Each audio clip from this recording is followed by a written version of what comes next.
Welcome, everybody, to another episode of the Tenacity Strength Podcast. I am one half of the show, Larry Brown. My co-host Vaughn Atteen is still fighting crime in Gotham City. Apparently, the Joker has gotten loose because he doesn't like the new Suicide Squad movie. But hey, what can you do? In any event, we're going to keep this train rolling. And today we have somebody who, if you've ever heard the Drake song "Started from the Bottom," this guy is it. We followed each other for a number of years on Twitter, various social media outlets over the years. And he's literally went from a fat kid to a heavyweight heavyweight championship bodybuilder. Ladies and gentlemen, out of Ohio, Derek Lutz. Derek, how are you today? I am great. How you doing, Larry? Good, good, good. I'm glad that you joined me today. So like I've said, we followed each other for a number of years, and I'm semi-familiar with your story, but our audience may not be. So tell us, where you're from, how you got into bodybuilding, and just the basic nuts and bolts of Derek. Yeah, so I am from Ohio. Tiffin, more specifically, is kind of middle of nowhere. It's for geographic wise, it's probably about an hour and a half northwest of Columbus, hour south of Toledo. So it's kind of between Columbus and the Michigan border. How I got into bodybuilding. Well, I played sports growing up. Like flag football, t-ball, baseball, YMCA basketball, all that kind of stuff. So I was fairly active, but other than that, I was still a fat kid. So outside of the sports, I grew up husky was the word my mom always called it. Mm. I was always husky. I wore all the husky clothes, and it just got bigger and bigger and bigger as I got through school and as I got through to high school.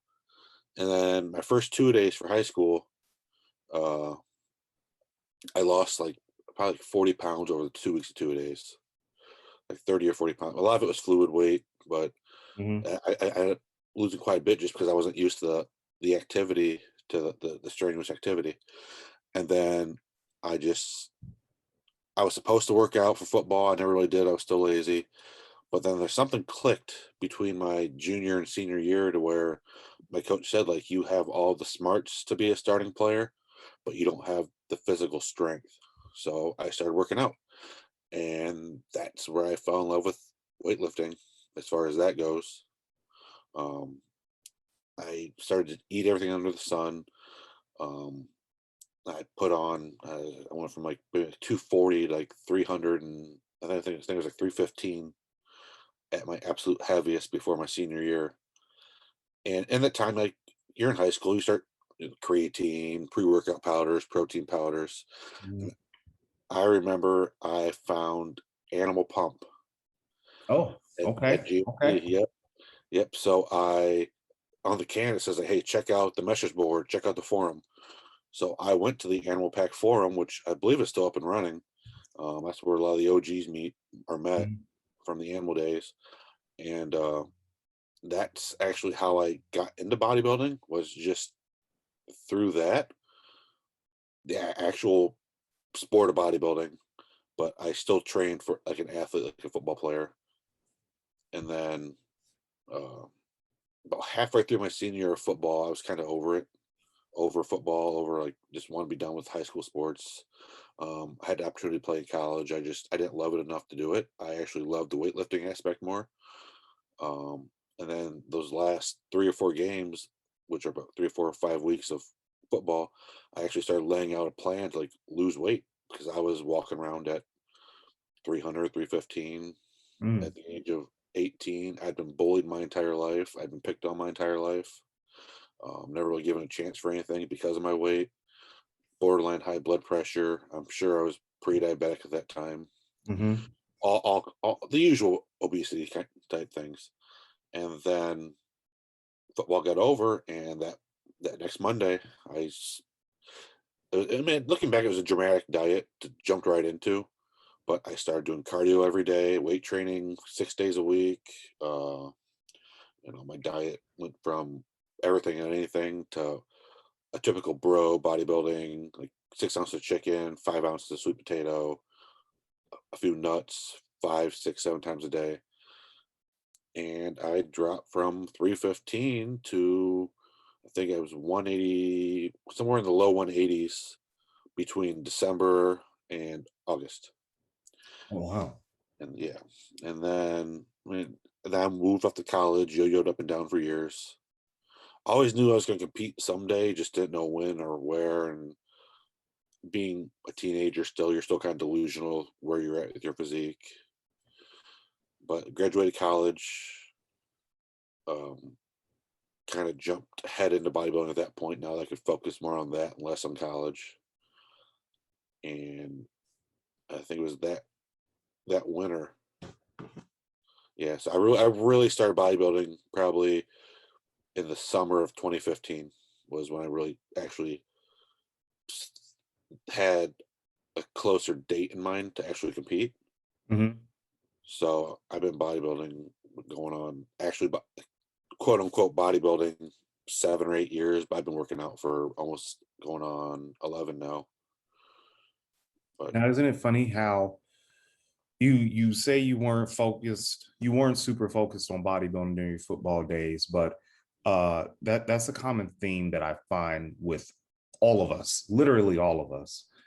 Um, whether you work out in the basement, whether you work out with a team, is that there's some foundational stuff that's not bodybuilding, but it lays out the groundwork you need to be a bodybuilder. Do you think some of those football sessions helped you for what's to come? oh, without a doubt, and for anyone that's ever played football, like half of football practice, especially like early practices in the season, that's more mental toughness building. Like a lot of the stuff you do isn't going to carry over to the football field as far as direct one-on-one things, but the coaches are building up your mental toughness so you can handle what happens on the field. And I think that that's something that carried over to my bodybuilding as far as especially contest prep dieting and deep off-season force feeding. I'm like, well, in football, we did this until you puked or passed out, and I didn't stop even though I was fat and lazy. So I can starve myself for these last 4 weeks of prep. And then the foundations for weightlifting was there too. So I mean that all carries over. So you mentioned that you just got tired of high school sports. So I want to take that and ask you, what made bodybuilding click for you? It it's all on me. Like I either succeed or fail because of what I do, not because of what five other people do or don't want to do, or not because someone else didn't put me in a position to do well. It's like bodybuilding, powerlifting, strongman, CrossFit, all this stuff. It's on you. Like you either put in the work or you don't. And that was the biggest draw to me outside of like just wanting to see my body kind of drop down to where I've always envisioned it. Because I mean, I grew up watching Dragon Ball Z. I grew up idolizing those overly hyper muscular physiques. Like when I first started lifting weights, that's what I wanted to look like. So I always knew that I wanted to build my body. But I didn't know I wanted to bodybuild until high school sports were done, but I was still competitive, and that was a way to stay competitive. Even if I didn't compete, you can stay competitive by having to beat yourself on a daily basis, whether it be the mirror, the scale, weight on the bar, and all that just kind of went into a pool of I need to bodybuild. So now we're officially in the bodybuilding sphere. We're getting our meals in, we're getting our workouts in, and you see your body transform. So now you're not fat Derek anymore. You're Derek who lifts weights. What was some of the reaction around friends and around family that had known you for years and they were seeing up close and personal this transformation? Was there a little bit of friction? Was there positivity? What was that experience like? Surprisingly, it was mostly positive feedback. I mean, yeah, you get some jokes and laughs about carrying around food all day or pulling out the can of tuna in class, or um, you're you're gonna get burnout, you're gonna get tired of it, or I don't know how you do it. But mostly, like, especially as the weight really started to come off, and I posted my first like before and partway through after picture, and people actually saw, holy crap, he lost 40 pounds. Mhm. Like, people started getting behind me, and like I've been pretty lucky, like throughout my entire, I don't know, I guess bodybuilding, weightlifting, weight loss time, I've gotten very little negative feedback. Everyone's been super positive. Um, everyone's been always supportive. No one's ever told me like, "Hey, you're dumb, you're stupid," or any of that stuff. So I think the hardest part is my not my family. They support me as well as anyone could ever support me, but like they feel bad when they eat around me. Like they've never gotten over that. Like if I'm in prep and I get to a restaurant and I don't eat and I just pull up my own food, they still feel awkward. Okay, so I think a lot of people go through that, especially during the summer months, and especially any holiday. You know, we're fast approaching fall, and now we're thinking savory. You know, Thanksgiving and all that. What are some strategies that you think that we could do as bodybuilders to kind of put your family at ease? Like, hey, I'm choosing to do this punishment. Don't feel bad that you are eating good foods and I'm eating good-ish foods. Right. Right. I've had several talks with, like you said, like I'm not starving myself. I'm not being forced, not no one's not no one's making me not eat this stuff. I'm doing it because I want to, which means I don't miss that food. And so, I mean, a good strategy is, I mean, if you're not in prep, if you're not dieting for something, as far as bodybuilding goes, eat the turkey they're serving at Thanksgiving. It's still turkey breast. It's still lean. You can pick some white meat out. That way, you're still eating your lean meat, but you're also kind of eating what the family's eating. That's a big one I found. It's like find something that the family's eating that you can eat. That's not a bad choice. But I mean, as a coach, as a bodybuilder, like if I'm not prepping, I'm eating on a holiday. Mhm. But I said very rarely do I prep through. I don't think I've ever prepped through the holiday months, so it's never been an issue for me. But I know a lot of people do for those early shows. So I mean, I think it's just a talk and then a comfort thing as far as like, hey, I want to do this. I would feel worse eating this food mentally than would be sticking to my Tupperware container and watching you guys eat. 'Cause I'm not just watching you guys eat, I'm eating too. It's just the food I'm choosing to bring versus the food you chose to bring. And that's a good point. You know, even because I started out as a bootleg team bodybuilder, right? So once I moved from Virginia back to Illinois, and you know, I'm trying to get my diet under control, people were starting to feel crazy because like my mother took offense I wouldn't eat her food. Uh like massively took offense that I wouldn't eat her food. And I think that's a common thing. You know, people taking offense, people being awkward. But I think if we just sit back and explaining to them, hey, this is for a greater good. My food, your food is definitely not nasty. If I could diet off of your food, I would. Right. But that's just not possible. So I think a little bit of articulation and a lot of communication can go a long way. But back to your bodybuilding journey, I want to ask you, what is your training philosophy? Oh, What do you believe in that builds muscle? Now, does that, and also this is a two-part question. Does that change from beginner up to advanced? okay. Let's start with my personal belief, and I mean it's changed over the years as I've learned, as I've experimented. But at this point, I mean I'm a big progressive overload.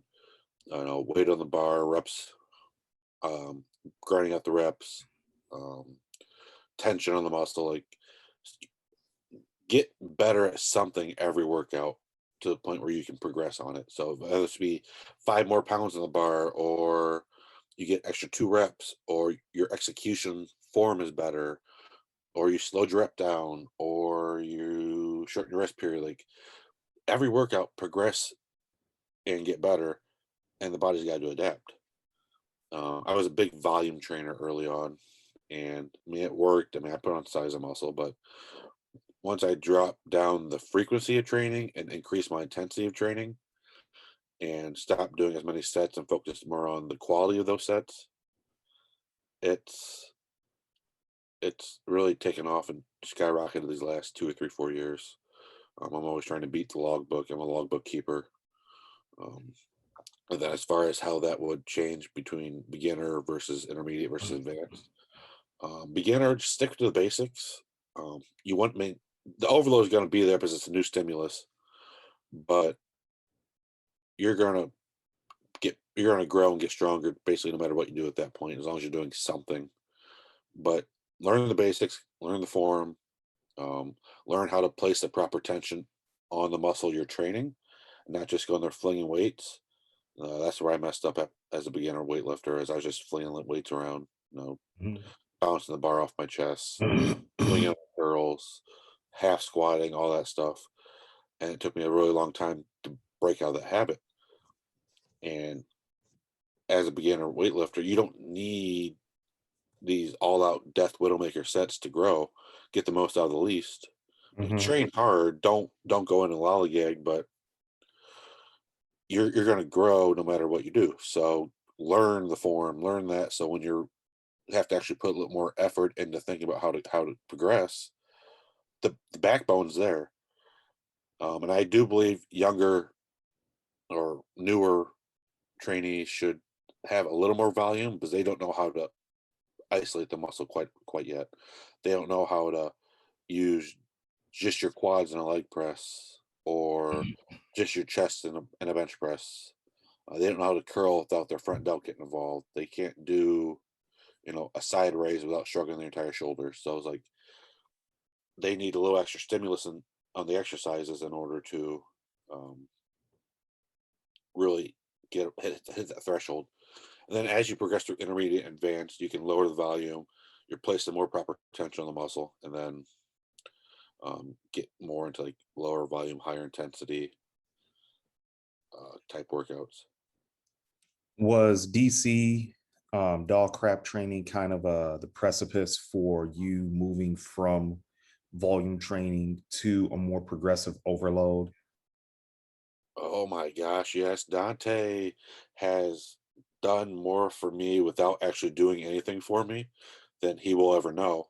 Um, I've never trained true DC training, like how he has it laid out, but his threads all over the internet, his posts, his thoughts, his ideologies, like almost everything I do these days has stemmed from his teachings, his basically mentorship of people on the internet. It just it just makes sense. It's logical. Mm-hmm. Like like you can't really argue against it. You can, but you're not really. You're just gonna go in a You're gonna roundabout. lose. You're gonna Yeah, lose at some point. Like exactly. you find it. Okay, so I'm in this weird phase right now where I'm training a lot, right? Uh, So I can justify training a lot because of the sphere that I'm in. But at some point, I will lose an argument in regards to really getting big and strong. It doesn't, what I'm doing doesn't work, especially with me being in the lean down phase. If you're trying to get big and strong, you trying to justify 6 sets per exercise and you're doing 4 exercises, you will eventually lose despite your body of work, because if you're doing that much volume, then there's gotta be some heavy pharmacology going on. You're not just getting that from food and a test booster. Like, that's bullshit. right. So yes, DC training does work. It works to a point because I'm already at that point because I'm an old broke down bastard. But it will even work for old broke down bastards, because he does address, quote unquote, and we've heard it before because we've been around the block, getting weird with it. Yep. Yeah, exactly.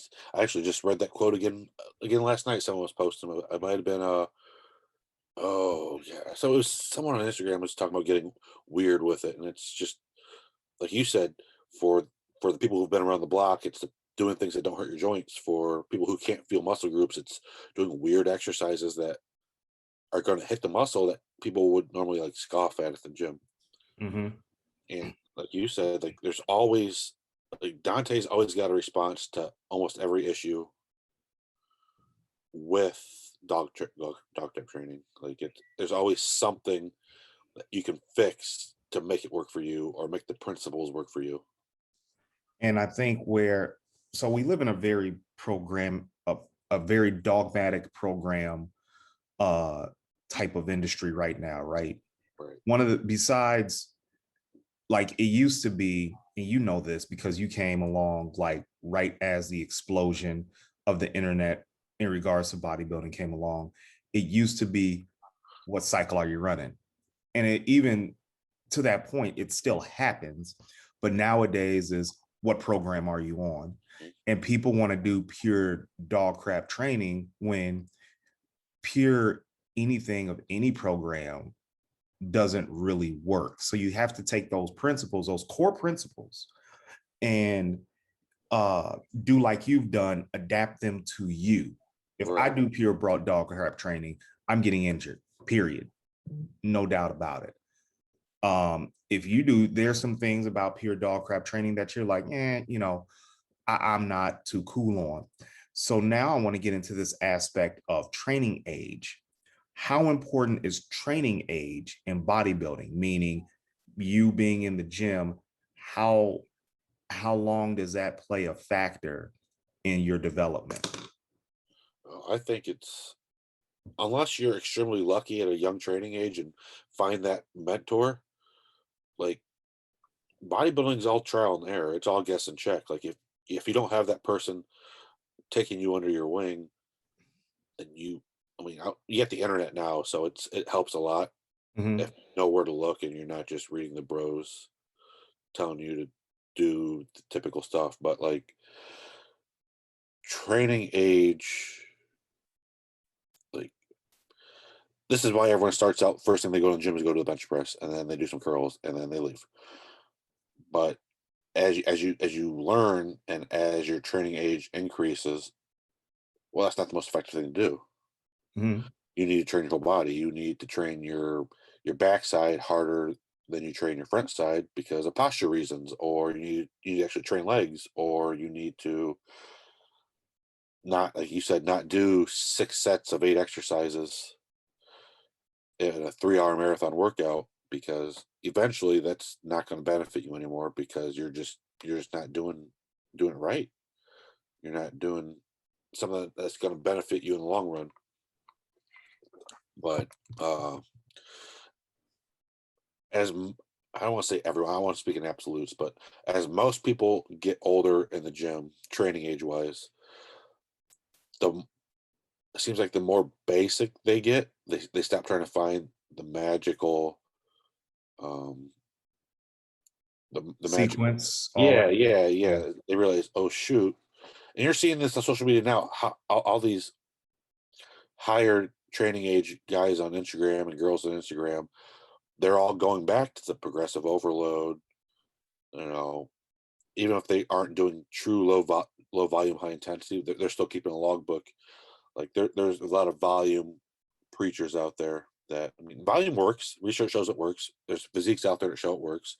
I know Dr. Mike Israetel is a big one. Him and his kind of colleagues, they train, very volume based. Volume is a driver of hypertrophy, and they look great. They're big. They're strong. Yeah. They Yeah. train hard. It's just a different kind of training than what I would prefer. Like I wouldn't have fun training like that, but they do all right. So I mean, other things do work, but as my training age progressed, I found out, hey, I love training like this. I love this is most effective for me. And the training age it's just a growing curve. It's a learning curve You learn what you like, what works, what doesn't work. And then as you get older, you got to adapt to the aches and pains, the adaptations your bodies have taken. Now you bring up a good segue. I've had Dr. Mike on the show very early on, Huh. when I first started. I think he was like when me and Vaughn restarted. Um, I think he was like our third or fourth or fifth guest. I don't even remember. But we had two-part interviews with him. And um, here's a question that a lot of people don't articulate or can't communicate. Where does science and hardcore bodybuilding meet? Because Dr. Mike, Jared Feather, all of those guys, they are science-based individuals. Right. This is what the research has shown. These are the movements that we feel can support said research, and we're going to work these until the cows come home. And again, they look great. I have their book. I still need to dive into their book a bit more.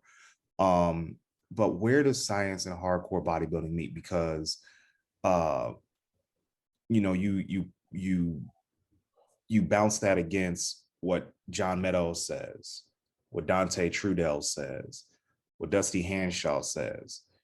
Three guys that in their own right have phenomenal physiques, but don't necessarily have the science to support it. So where does that meet? Is there an apex to it? And how can we make this more palatable to people just getting inside? Because now we're getting into the point where bodybuilding, if it's not research based, people aren't going to listen to it. Right, right. There's a fine line there. Like you said, that there's people on one side of the fence, people on the other side of the fence, and then there's people who kind of meld in between the fences. And you've you've read this online, I've read this online, everyone's read this online, that a lot of the times bodybuilding is ahead of the curve as far as science goes. Like a lot of things that these hardcore bodybuilding people are preaching end up being proven true in the long run via science. I mean, not everything, but to talk about protein intake for one. Protein intake, everyone back in the olden days, or the hardcore bros, high protein, high protein, high protein. Well, research shows that you only need this much protein. But people who take the high protein diet, they're the freaks. They're the ones that are putting on 30, 40, 50 pounds of muscle mass over the Mhm. course of a few years.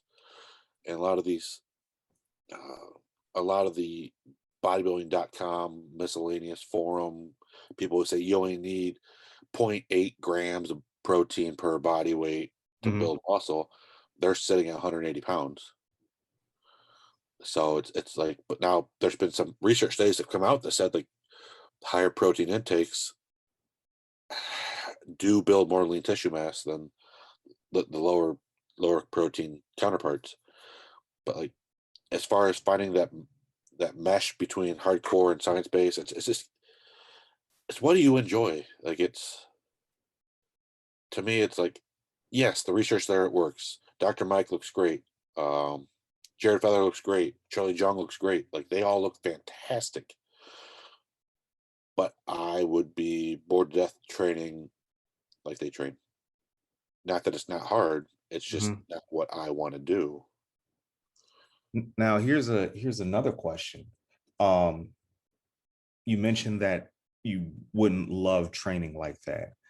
I know that there's a few people in this sphere that we're in that are kind of preaching emotionally get away from what you're doing and look at it objectively. But in my opinion, and this is just strictly my opinion, if you don't like the shit, it don't matter if it works for your body or not. If you don't like that, you're not going to get anything out of it. But what do you think about being emotionally attached to some things that aren't necessarily working out? How do we drop those? How do we get past that and find an alternative that we do like? That's a mental struggle for a lot of people, including myself. And it's one of those things where you just kind of, for me, I just kind of you take the leap. You like, okay, I know I love this. It's just it may not be beneficial, so you have to take the leap. Like, I'm just going to give this a shot. Give it 2, 3, 4 months. And maybe, I mean, you might see better progress. You might see something positive out of it, and that's kind of the start of like maybe I should be less emotionally attached to these other things as well. Like Hmm. it's a lot of it's just a kind of like you got to talk to yourself about it. You could have all the people in the world telling you, "Hey, what you're doing might not be working," but if you truly are so emotionally attached to a method or an ideology, it's you're never going to do anything different just because it's what you're attached to. So it's just, I think you just kind of take the leap. You got to look at the body of work from at look at where you've come from, look at what you've done, and then say, "Oh, hey, these guys have done. They've progressed just like I have, maybe even more so. They're saying, hey, try this. Maybe I should try it.' It's just you get basically talk yourself out of it." Let's get into contest prep a little bit. You've Yeah. done two shows, I believe, if I'm correct. Yeah. Um, what did you learn that first contest prep, and what show was it for? What did I learn? I learned that I didn't have as much muscle as I thought I had. That was a big wake up call, and it was the Mike Francois Classic, same show I just did Okay. back in 2016. I actually didn't plan on doing a show. I wasn't actually prepping until about 9 weeks out. I was just cutting down over the winter, got a little chunky in my off, or I guess in my bulk.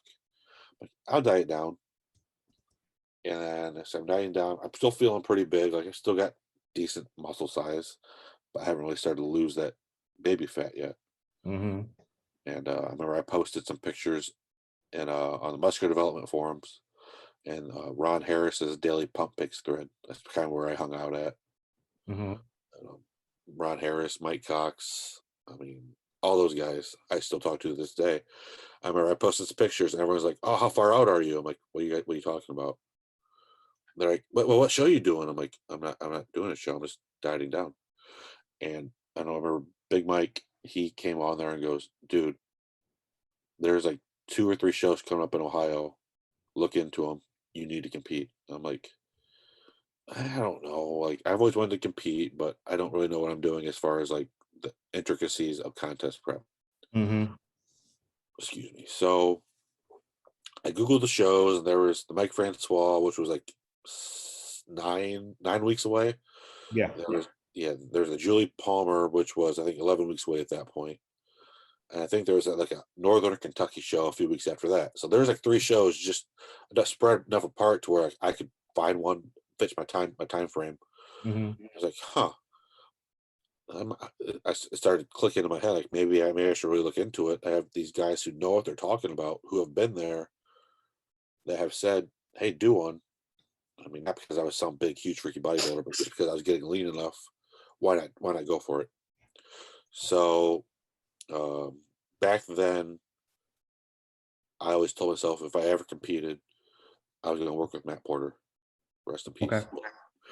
So when we've met at the Arnold. We went to dinner together, me and my girlfriend at the time, and him and his wife Rachel. We've been to dinner several times. We would hang out at the Arnold. We would chat. We would chat online. He was on the boards. He knows my journey, my progress. So I shot him a message on Facebook. And I'm like, "Hey, I'm thinking about maybe jumping into a show here in 9, 12, whatever the intervals were for weeks, and I was wondering if you would maybe want to prep me. I know I'm a younger guy, fresh out of college. I don't exactly have a lot of money. But I want to see what your rates are as far as having a shorter prep." He'll send me some pics. So I sent him the pics I posted, and he just says back, "LOL." He goes, "You can be ready in 9 weeks." So I asked if I could be ready in 9 weeks.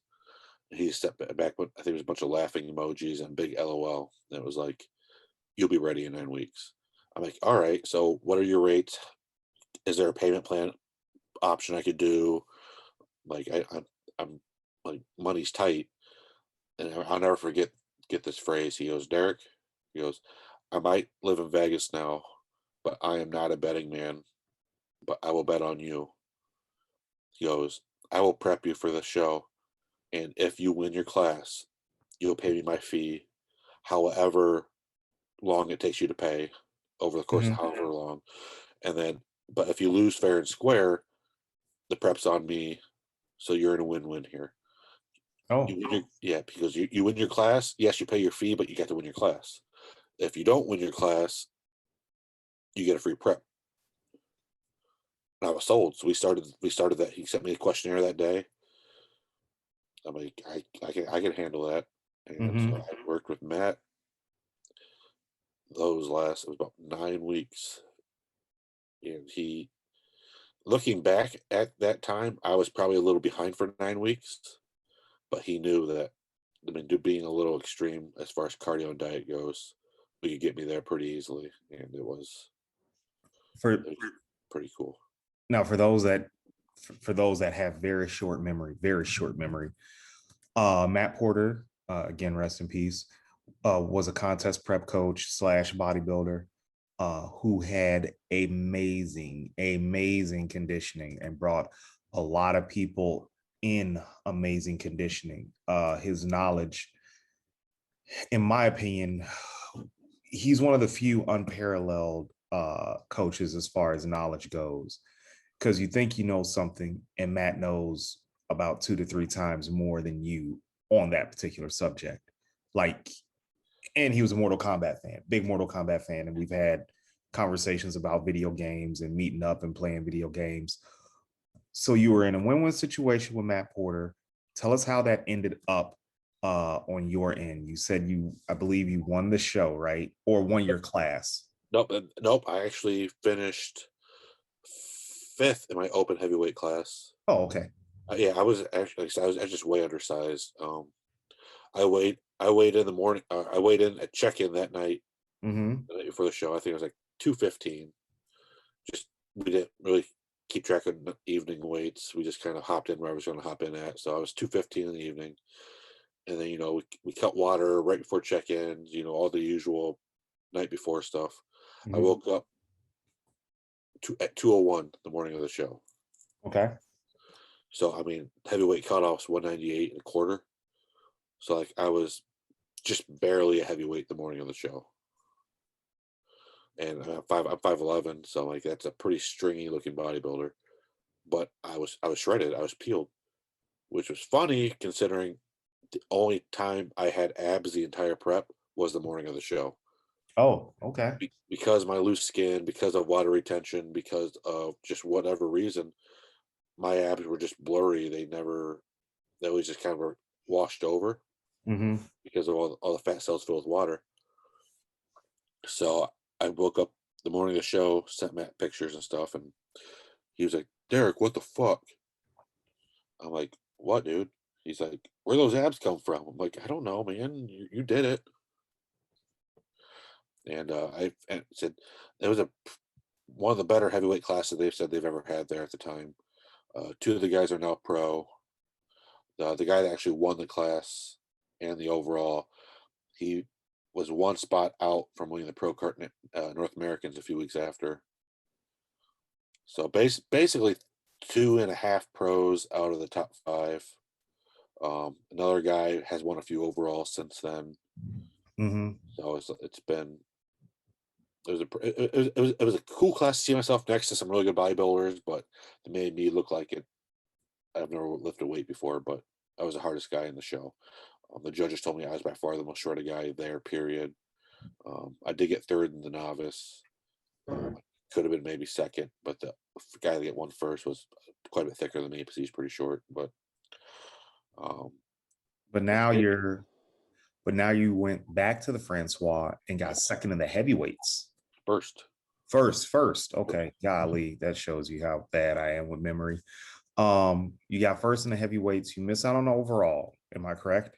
yep, Eric Wood, who just got second at USA's. So it's And like you lose to somebody that places second at the USA is like that's kind of like okay, well, yeah. you're fine with it.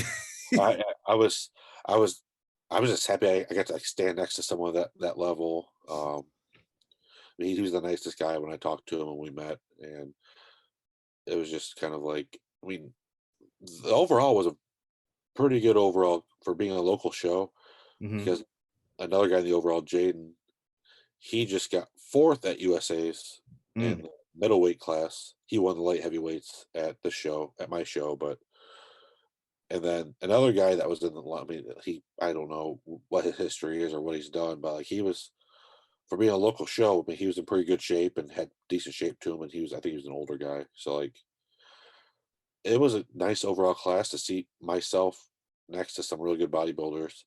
And like I said, I walked in to check-ins that night and I saw Eric standing in line. I'm like, well, it'd be cool to see myself next to a national level bodybuilder. And yeah, and again, I was the hardest guy. Judges said I was by far the hardest guy there. So do you think with another year of training, like I feel you can break through, get that overall win? But with another year of training, do you feel like you could take that leap from local to national? Because you've been at this thing for a minute and your body of work, even though you don't have a lot of the wins behind you, how do you feel about you physically stacking up to guys as, say, in North Americans or USA? Um, I would before I answer that question, my all time goals for bodybuilding, not to turn pro. I'm realistic. I'll probably never turn pro. Um, I don't. I have pretty realistic goals. Is I want to be Mr. Ohio. I want to win the Mr. Ohio show. That's kind of my all time. If I could retire being Mr. Ohio, then I consider what I have done a success. And Mhm. then I would like to finish top 6 to 8 at a national show. I feel like that's realistic, being 5'11" and not weighing 265 pounds yet. But as far as answering your question and how I would stack up, I mean, I don't think a year is enough time for me at this point, considering that my biggest issue is just overall size. I need to be a super heavy in order to be competitive at these national shows. So you look at guys like Nate Spear, like Ty Jordan. I mean, those guys are my height or shorter and weighing 20, 30 pounds more than I am on stage. Mhm.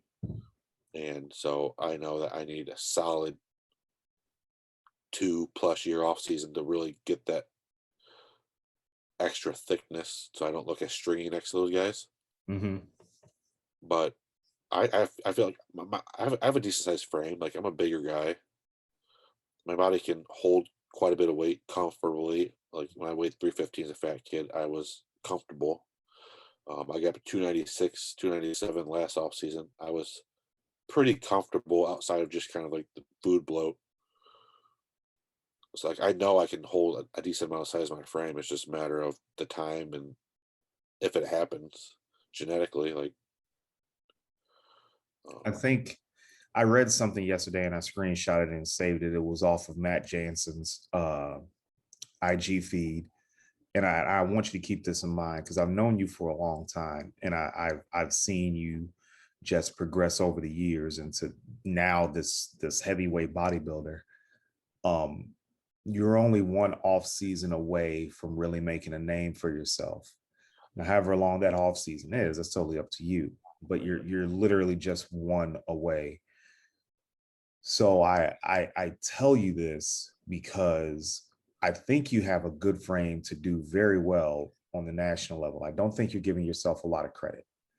Um, but you're one off season away from like people knowing who the hell you are and where's Tiffin, Ohio on the map. So I say just work with a sense of urgency that's comfortable to you, but know that you can place a lot higher than 6 at a national show. okay, I actually screenshotted that myself yesterday too, and I think I even reshared it on my story on IG. But I mean, yeah, it's I don't know. I don't have the best self confidence at times. Mhm. I mean, I think it stems from being bullied and being overweight and not really and growing up without having much confidence. But I mean, you picture yourself as you can picture yourself as like the best case scenario, Right. and it's like I like you said, like yeah, I could probably finish better in top 6, but then the negative part of me, that the self-conscious part of me is like, but there's always that but. Right. And it's just kind of like, I'm just going to do my best at bodybuilding, and whatever happens, happens. And I'm just going to check all the boxes. I'm going to, give basically like Hunter and Labrada, win the day. You win every single day. You get no regrets. So Mhm.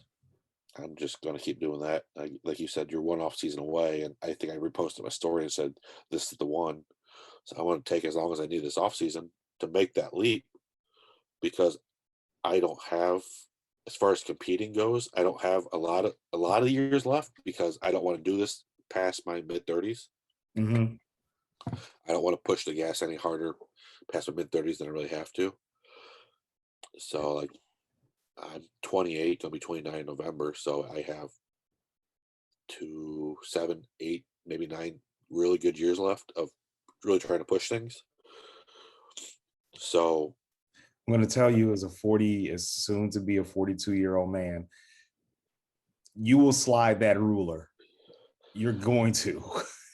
my I tell Austin Stout, my coach, he's one of my best friends. I'm always telling him, dude, we just gotta stay light till we're 90 plus masters bodybuilding pro card.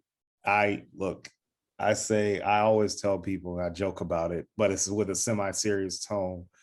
Pro card by 50. If I'm not a pro by 50, I'm over this shit. I'm done.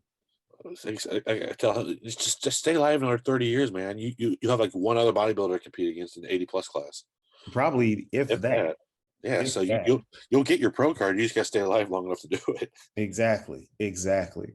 I want to talk about this relationship you have with Austin. Yeah. How'd that come about, and how has his help increased your knowledge base and made you a better bodybuilder? Oh man, Austin. The internet is an amazing place. I also met him on the internet. It was the RX muscle boards, I believe. Mhm. Um, he was, and I think I was 17 or 18 years old. He's a couple years older than me. Um, I think he was 19 at the time, so he was still competing as a teen. But we posted on the RX forums, and somehow locations came up, and we found out that we live like an hour apart. Okay. And that kind of, made us click right off the bat. A couple months go by, and we post training logs and updates and all kinds of stuff on the boards. And one day he was like, "Dude, you should drive over and we get a workout in." So I drove the hour to Delaware, Ohio, and trained at the gym. I think he was training out of that gym at the time as a trainer, as Mhm. well as training at the gym. And we met, we hung out, went to his apartment for a little bit, hung out, just kind of personalities just clicked. We have very similar personalities. Our thoughts on most things are almost the exact same. And then, like I said, over the years, we just became better and better friends. Like, we didn't hang out a lot. We didn't see each other a lot. Mhm. I was off to college. He was, building businesses, all the stuff he does. And I remember he came to the Francois the first time I did it. Him and his wife Jerica, and they were just as excited as everyone else. And that was super nice of him. And I think he had a couple of clients on the show too. But we've always talked all the time. And then I was in a really dark place for a couple years, a few years ago, mentally. A lot of toxic relationships. I shut a Mhm. lot of people out, including family. I was just basically rock bottom at that point, and I was starting to come back up. I was starting to really fight forward. And he shot me a message on Facebook one day. He's, "Hey, you should come down to the barn gym and get a workout in sometime." I'm like, "All right, yeah, why not? I haven't seen you in a couple of years. Let's go for it." So I drove down, and he was like, "So when are you gonna compete again?" I'm like, "Well, I might do the Francois next year." And this would have been last year, Mhm. 2020. This would have been 2019 is when I drove down, and I'm like, next year, probably May 2020, I do the Francois again. I'm like, "Hey, what would it cost you to train me?" And he's like, "Just do the show, dude. Don't worry about anything. Just do the show. You need to get your head out of this space." So that's what I did, except COVID had other Other ideas. plans. Yeah. But I prepped basically until about 3 weeks out condition because I did a photo shoot at the end instead. So the show got canceled 8 weeks out. I'm like, hey, let's keep going. I'll do a photo shoot, get some cool pics. Let's just not push it all the way to the death because we don't really need to run my body down that deep. Hmm. And I have learned so much from Austin I mean, over the last 10 years we've known each other, but I have learned going on 2 years that I've actually worked under him Hmm. and he's coached me. And it's not an actual like official mentorship that he does do those. It was more of like if I have a question, he answers it and then goes in depth for me. Especially as I grow my coaching business, if I get kind of a new scenario, I'm like, hey, what do you think about this? Like we bounce idea or I bounce ideas off his head. He's way smarter than I am, so I don't really try to give him any ideas. But like as far as me being his client, he's my coach. I mean, we see eye to eye on almost every choice we make, every decision we make. Um, if he gives me something to do and I'm like, hey, what do you think about this? He goes, oh, that's a great idea, actually. If you want to do that instead. So, like, for example, for this off season, he showed me his layout for my training program for this coming up this off season I just started. Hmm. Okay, that looks pretty good. I had some ideas that I've been thinking about over the last 2 weeks of prep, but that's what we all do during prep is think about the off season. And he goes, "Yeah, email those over to me later, and I'll look at them, and maybe we can compromise or meld things together." And he goes, "That's actually a really good, well thought out program." He goes, "Just do that." He goes, "That's great. We're on the same page." And it seems like that happens to us a lot for a lot of things. Hmm. We're always kind of on the same wavelength. He might explain it better. He might be more detailed with it, but the ideas are roughly they're the same. So you have this kind of this gel as a coach client slash soon to be colleague because you're getting into your own coaching business. Tell us what it's like being an emerging coach and did formal education help play a role in that? Yeah, I mean, anyone that well, formal education wise, I have my bachelor's degree in exercise physiology. So I have a 4 year degree in the field. And then I was actually in a DP, a doctor of physical therapy program for a year before I kind of hit rock bottom. So I have a little bit of a background in that as well. But I don't know if anyone else has experienced this, but I feel a lot of frustration trying to build my business at times with social media because I'm not the girl with the big booty. I'm not the guy with the shredded abs year round who has you know, tens of thousands of followers. I'm Derek Lush from Tiffin, Ohio. I know what I'm talking about. I walk the walk. I do what I do, but the clients just don't stick because I'm not some Instagram famous influencer. So, um, So where do you think that you can strengthen that uh because I'm the same way, right? I write programs. I don't touch nutrition. I'm not as comprehensive as a lot of other people are. So where do you think that you can, because at the end of the day, the shredded dude and the Instagram booty they're going to get clients. They're going to get it. What do you think that you can do better to bring in more clientele and to also proliferate that, hey, I'm here. I'm not as flashy as the other guys, but I'm a dependable coach. right. I know my biggest things that I've told myself I'm going to work on has been being more active as far as posting educational information. Um, do more YouTube videos, do more like just IGTVs, Instagram posts. As far as like a lot of stuff I post is about myself, me training, my journeys. But I really want to get to like doing informational videos on different topics and whatnot. And then I'm taking initiative to take more like educational classes through these coaches that offer them. Like Austin offers classes, Jeff Sue offers classes, Mark Tominick and his team offer classes just to learn about different topics. Like I took one from Austin. Oh, I was a week out, 2 weeks out, about Dutch tests and how to read them and how to interpret them and how to uh, kind of combat the issues that arise from reading Dutch tests. Mm-hmm. And like, I'm just trying to expand my knowledge base so I have a wider range that I can offer people. And I think what's really going to help me now is I got a nice, healthy bag of clients right now where I can get some testimonials, I can get some before and afters, I can get some progress pictures, and really, I don't have anything other than myself that shows, hey, I know what I'm doing. It's just Right. my word. So now I just posted one the other day of cat. They're doing awesome, but I have I ran I ran a special. I got some clients to sign up for a longer term deal than just a month because you have how many people that sign up for a month realize, oh hey, there's no secret sauce here. And they I don't want to do bounce. this anymore. Yeah, exactly. After 2 weeks, well, yeah, I got my money paid for a month, but I don't have any testimonial or before and after to show that I know what I'm doing. I almost rather have that than money at this point. Yeah.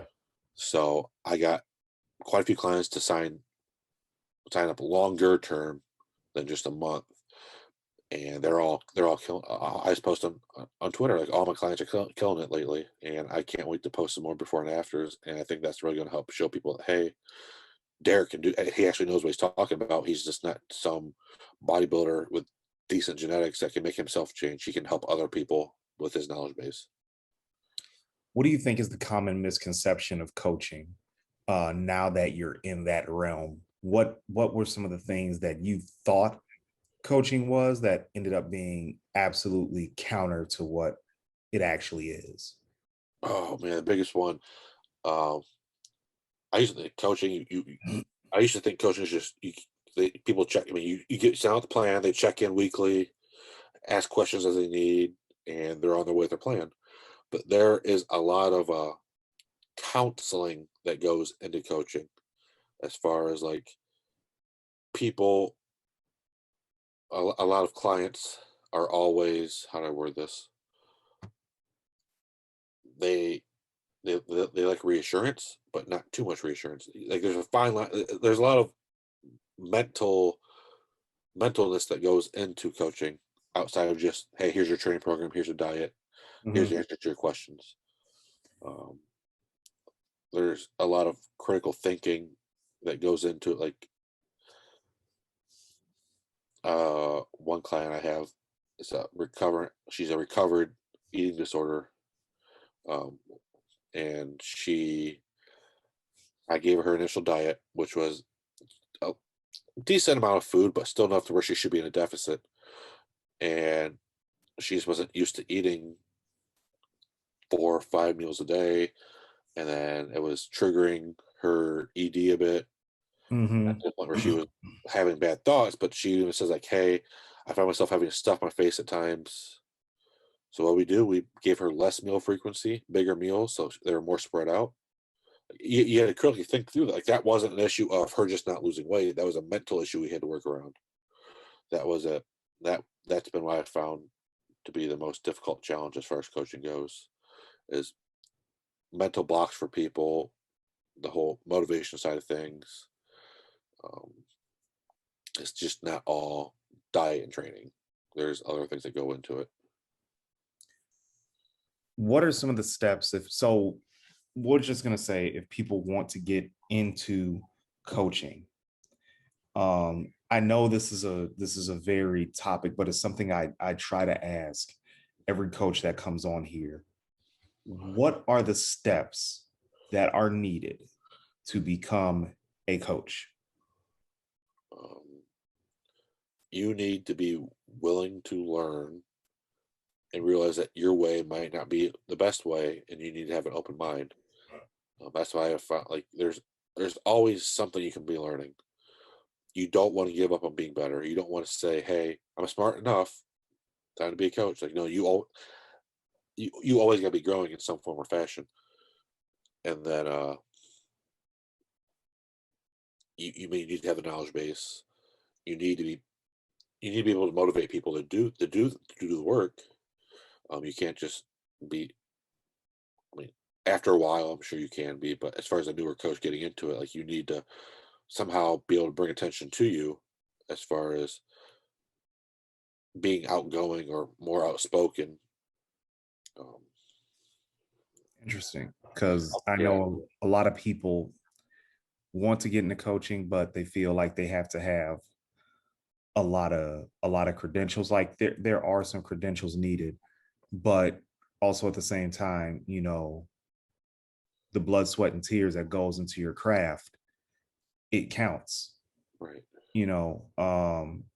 And I think the best thing that I've read is from 531, Jim Wendler, Yeah. when he wrote that program. In it said, "Oh, you have degrees and whatnot. Fuck you. I have blood, sweat, and vomit." Um, so I definitely think you must be in a position to consistently learn. Even Dave Tate says that you must be in a constant state of learning. But I think one thing that a lot of people do is that they shortchange themselves, and I know I do it. I do it today. That they shortchange themselves and feel like they don't know uh, enough to adequately say, "Hey, my services are here. Here's what I know and believe in." How do people get over that mental roadblock of not wanting to put themselves out there? Oh, it's tough. I still struggle with that too. So that's tough for me to answer. I know a lot of the things that I've done has stemmed from people telling me, like people who are established coaches, tell me just do it, Mhm. just post, just stick with it. He goes, if you don't get any responses, just do it again a week later. Just constantly keep doing it. And I still feel like I'm blowing up people's feeds. All that stuff. Like, and it's just a time thing. It's I guess it's I don't really have an exact answer for that because I myself still struggle. But my advice would be just take the leap and post it. Take the leap and put yourself out there.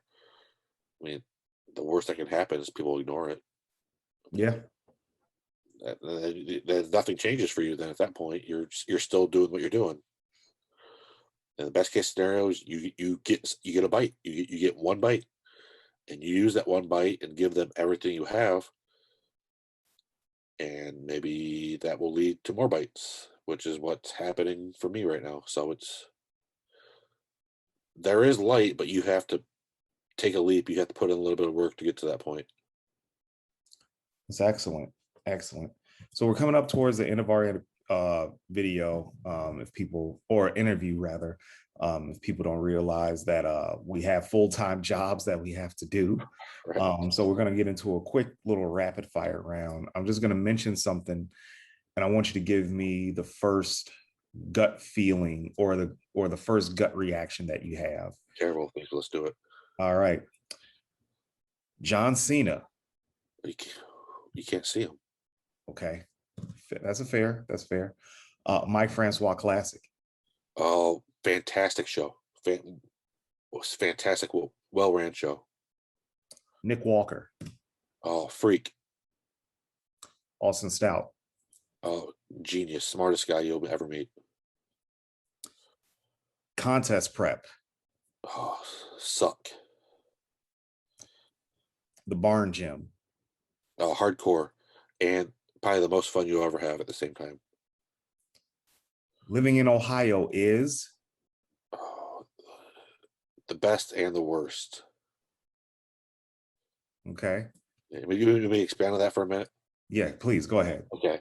Um, Ohio's great because everything you can get anywhere you want in Ohio in basically a 3 hour drive. And there's just about everything you can imagine. I mean, we got Cedar Point amusement parks. We got Columbus, Toledo, Cincinnati, Akron, like all kinds of different kinds of cities and places. But at the same time, like it's Ohio. The weather's. I hate the weather so much here. Um, Summer. summer humidity, the winter negative 30-degree wind chills. Like you get both ends of the spectrum as far as weather goes. Mhm. A lot of Ohio is farmland, so you don't really have a lot of. I mean, there's beautiful places. There's nice scenery. There's nice nature trails, but it's not like going to the Grand Canyon or going to the Everglades or any of that stuff. It's Ohio. Yeah. That I've always seen those Ohio shirts that say worst state ever. I'm like, it couldn't be that bad. It's not that bad. Not as I'll long take as it forever. not as long as Indiana exists. People Oh, from Indiana don't kill me. That drive from the Arnold from Chicago to Columbus is kind of a haze. I'm sure there's a lot of blurs. Um, let me see. Arnold Classic. Oh, crazy. It's always crazy every year. The competitions, the crowds, any of that. Your 5-year plan. Oh, establish my coaching business. That's my biggest priority is to be a more established coach. Um, my goal, this is outside of 5 years. My all-time goal is to be able to. I don't know if I ever quit working an actual job, but like, at least drop to a part-time job to where I can focus on more clients because I just want to see everyone reach their goals. Mhm. So 5-year plan, establish coaching. I want to within the next 5 years, I want to win Mr. Ohio. That's a big one, bodybuilding wise. I want to marry my girlfriend Candy. That's a big one. I really want to get that done. That's something I've been wanting to do for a while now. So I'm sure she'll listen to this, so she'll hear this. But yeah, those are the three big ones: is establish my coaching business with Mr. Ohio and marry my girlfriend. The legacy I want to leave as Derek Lutz is You can do anything you want. I went from obese 315-pound bully kid to winning my weight class at a bodybuilding show with striations in my butt and shredded abs and being tall as the most shredded guy there. Like, if I would have told anyone I was going to do that 10 years ago, I don't know what kind of I probably wouldn't have gotten a reaction. It was so out there and stupid. So anything in life, you can do whatever you want as long as you want to do it and you want it bad enough. all right. Well, that's it for our interview. Any parting words? Anyone you'd like to say thank you to? And give a plug for your coaching business and where people can reach you at. Yeah, I want to say thank you, like I said, to my wonderful girlfriend Candy. She puts up with way more than she needs to, especially during prep. She's my biggest supporter. She does everything for me. Thank you to my family, my mom, my dad, my sister. They support me more than anyone throughout the last 10 years. Thank you to everyone who's ever given me advice over the years, online, in person, any of that. I mean, huge thank you to Austin for being one of the best friends a guy could ask for and one of the best coaches a guy could ask for. He's fantastic. I'm sure there's many others, but we don't have all day. As far as reaching me, my Instagram at Derek Lutz, no space, DerekLutz. DM me there. Look at my bio. I have an email posted, Linktree. Um, you'll find all the links you need there for my coaching. Um, I take on all kinds of any client, general health, lifestyle, competitors, male, female, sports based. I can do just about and we'll talk about your goals and figure it out, and I can figure out just about anything at that point. And I ask on Facebook, Derek Lutz. I think Instagram is usually the easiest to find me. My profile picture will be me and my girlfriend holding our trophies from the show. So there's some random Derek Lutz out there who isn't holding a trophy, then that's not me. All right. Well, Derek, thank you for joining us. I really appreciate it. This has been a very, very fun interview. We'll talk more offline about some stuff in professional wrestling. I didn't want to bog the podcast down with that because go all day with that. Oh God, we can definitely go all day with that because WWE obviously does not want anybody to watch them these days. Oh no, I just told my dad that last night when I was talking to him. Like, They released Bray Wyatt. Like I don't think they care anymore. They released Bray Wyatt, and then I don't know. Let's just bring back Goldberg. See what type of reaction we I get. said the same thing too. He I'm just won't like, take a title shot. it's so funny. Like, there's these YouTube clips of Goldberg when he's 30 pounds heavier and 20 years younger. That's like me looking at the Huskers from 1994 Right. and expecting that field of players to actually take the field and be ready to play college football again. And here's one thing: Goldberg back in his prime, he still wasn't the best wrestler as far as being an entertainer goes. He just kind of speared people and looked Yeah. intimidating. No, he was terrible. And it's even worse now. I believe it. Yeah. Outside of that, entrance, there's nothing cool about him. Yeah. Like, you come back briefly, you get in the Hall of Fame, you get a pop, but as far as matches, title shots, like, no. It's this cat that needs to get a title shot, and he's on a smaller, well, he's not even in WWE, he's in Ring of Honor. This kid named Jonathan Gresham. Yeah. I watch Ring of Honor. He's good. Yeah. Like, he's dumb good. Like there's a lot of guys that people never heard of that are dumb good that need to get into the big shots. Yes, they definitely need it. Because I like Ring of Honor. I don't watch much of it, but I look at clips here and there. I DVR it, and if I get time, I watch it. But yeah, I know exactly Jonathan Gresham. I know exactly who you're talking about. Yeah, he's crazy good. But we could be on this all day. But thank you, Derek, for joining us. I really do appreciate it. Thank you, Larry. Thanks for asking. This was fun. Well, hopefully, before, so it's hopefully it leads to more. Hopefully it leads to more. This is a young emerging podcast, so I'm working on it. Yeah, thank you. So for Derek Lutz, Vaughn and Teen, I'm Larry Brown. Please subscribe to us on Apple iTunes. Please like and subscribe to this on YouTube, and we'll bring you more content. So thanks again, everyone. We'll talk to you soon.